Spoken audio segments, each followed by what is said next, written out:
అందరికీ నమస్కారం అండి. నేను మీ పల్లెటూరు సీనును. దిత్వా తుఫాను యొక్క గమనము అనేటటువంటి అంశం మీద ఈరోజు మనం మాట్లాడుకొనబోతున్నామండి. దిత్వా తుఫాను మలక్కా జలసంధి దగ్గర తన యొక్క సామ్రాజ్యాన్ని నిర్మించుకుంది.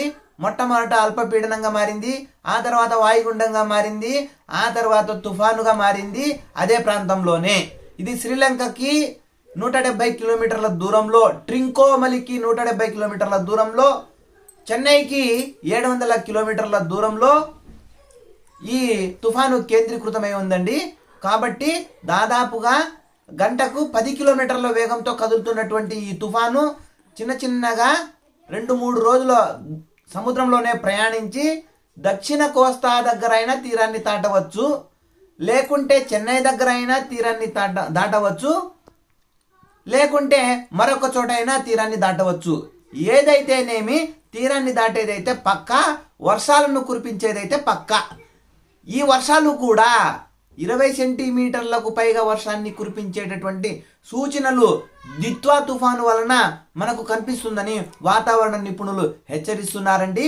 కాబట్టి ప్రభుత్వాలు కూడా అప్రమత్తంగా ఉండాల్సినటువంటి అవసరం ఎంతగానో ఉందని పల్లెటూరు సీను గారు ఈ వీడియో మీకు అందిస్తున్నారండి.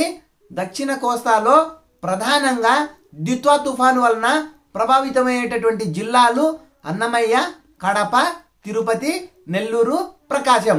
ఈ జిల్లాలలో 20 సెంటీమీటర్లకు పైగా వర్షం కురుస్తుందని వాతావరణ నిపుణులు హెచ్చరిస్తున్నారండి. ఈ దిత్వా తుఫాను యొక్క మార్పులు రేపటి నుండే ప్రారంభమవుతున్నాయండి.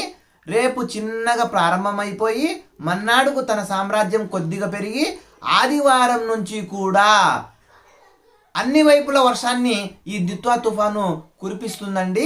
సూడు లేనటువంటి రోజులు దాదాపుగా 3 నుంచి 4 రోజుల వరకు కనపడుతుందండి.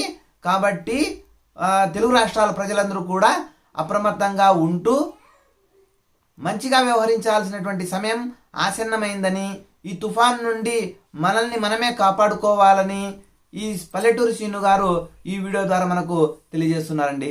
ధన్యవాదములండి.